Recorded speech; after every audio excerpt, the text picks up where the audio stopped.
இயேசுவுக்கே புகழ். இயேசுவில் பிரியமானவர்களே, இன்று நம் ஆண்டவர் விடுதலை பயணம் 34ஆம் அதிகாரம் 10ஆம் வசனத்தினூடாக இவ்வாறு நம்மோடு பேசுகின்றார். இந்த நாட்டிலும் இந்த மக்களினத்திற்கும் செய்யாத அரும்பெரும் செயல்களை நான் உன் மக்கள் அனைவர் முன்னிலையிலும் செய்வேன். நேற்றப்படி முடிந்தது என்று முக்கியமில்லை, ஆண்டவர் இன்று என்ன செய்ய போகிறார் என்பதுதான் முக்கியம். அன்று மோசே காலத்தில் இருந்த மக்கள் எகிப்திலிருந்து வெளிவந்தார்கள். ஆனால் அவர்கள் இன்னும் பயமும் சந்தேகமும் கொண்டவர்களாயிருந்தார்கள். அப்போது ஆண்டவர் அவர்களுக்கு ஒரு வாக்குத்தத்தம் கொடுத்தார்.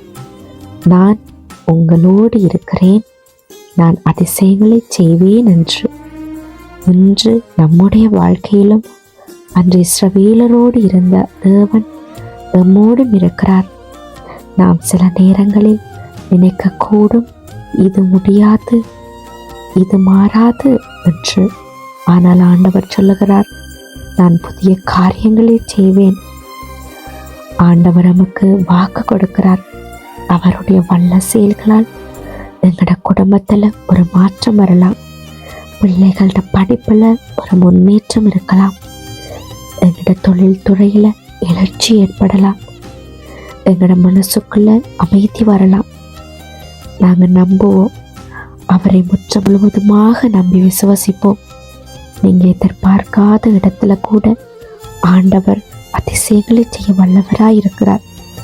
உங்களுடைய வாழ்க்கையிலேயும் அவர் அரும்பெரும் செயல்களை செய்வார்.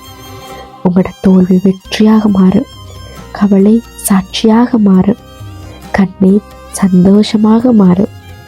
ஆனால் இது எல்லாம் உங்களோட வாழ்க்கையில ஏற்படணுமெண்டா நீங்க ஆண்டவரை நம்பணும்.